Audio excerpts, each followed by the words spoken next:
I'm like, yo, 9.8 is like, for me, it's like regular, you know what I mean? If I'm not in best of shape. My coach said something to me one time, and he said, before I retired, he's like, you know, you could go on and on and on if you want. And I was like, why? He says, no one is getting faster. You're the one getting slower. Welcome back to another video. Welcome back to Write the Narrative, where it's okay to be curious. Like and share, subscribe, hit the notification bell for future video uploads, and drop your comment. It always seems impossible until it's done. I'm citing the great Nelson Mandela, one of the great Nelson Mandela's quote. On Thursday night at Stadium France, or France Stadium, Lestile, Tebogo created history when he went into the 200 meter, with Lyles, the American, being the favorite. However, Lestile Tebogo managed to shock the world, produce an amazing time, and win the 200 meter in a time of 1947. Bednarek won silver, and Lyles had to settle for bronze before confirming that he tested positive for COVID. Very suspicious, or suspicious much. After winning 200 meter, the talks move on to whether Tebogo will be attempting to break the world record in the 200, which Usain Bolt set back in 2009 at the time of 1919. Speaking earlier in the year, Tebogo was asked if he would potentially be trying to get closer to Usain Bolt's record, or even trying to set a record of his own.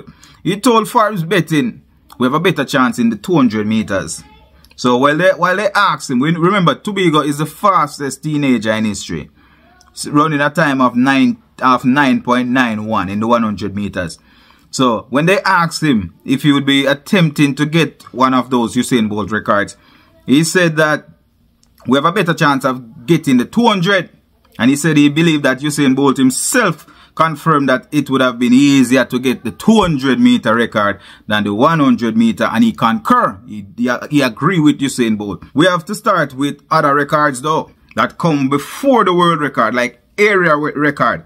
Maybe get past the third fastest time, which is Lyles. Get past the second fastest time, which is Johan Blake, before even thinking about getting past Usain Bolt. Then the conversation can start after you get past the third and the second fastest time.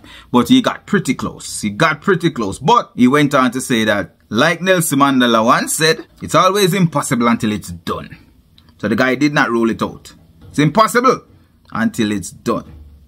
So the 21 years old athlete seems to be quite the strategic person. There's quite the strategist. Leading up to 2024 Olympics, he had been training to win the 200 meters while running a lot of 100 meters on the circuit.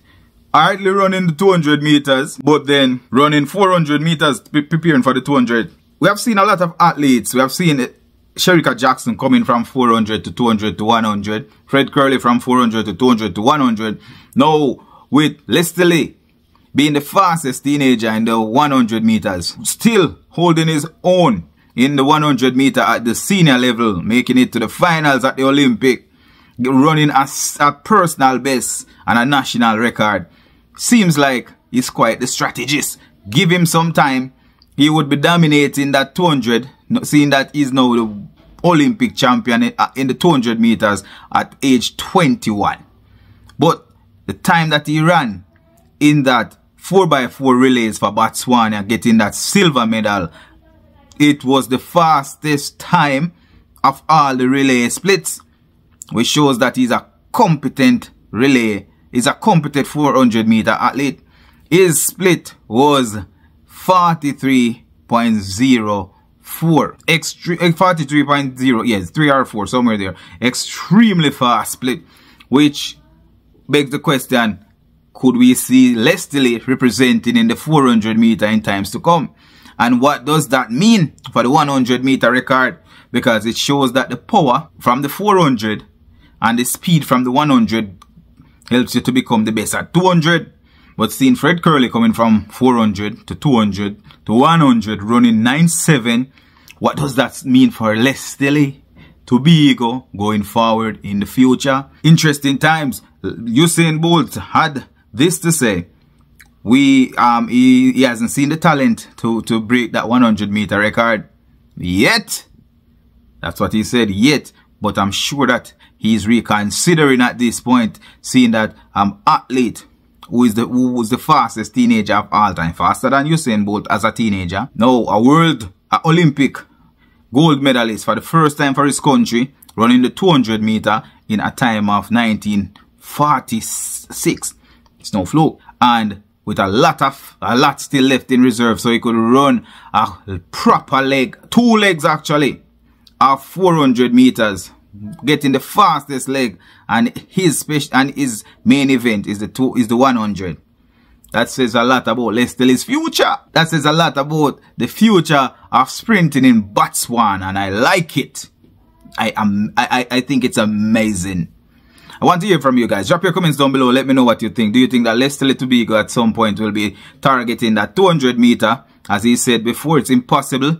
It always seems impossible until it's done. Seeing that he was the 100 meter champion at the junior level and the fastest teenager, and now running the fastest leg of the 4x4 relay. What does that mean for Lestile? Is he really one of the most complete athletes? Drop your comments down below. Right narrative, like, share, and subscribe. No one won. I think Fred ran like 9.7 once to win, but it's mainly like 9.8, 9.8. It's always 9.8, and I'm like, yo, 9.8 is like, for me, it's like regular, you know what I mean? If I'm not in best of shape. My coach said something to me one time, and he said, before I retired, he's like, you know, you could go on and on and on if you want. And I was like, why? He says, no one is getting faster. You're the one getting slower. And I sat down, I was like, it's true. He's not lying, you know what I mean? Because my times start going backwards, you know what I mean? Because I get injured, or it took me a while to get fit and stuff like that. And I was like, you know what? It's true. He made a valid point. Do you think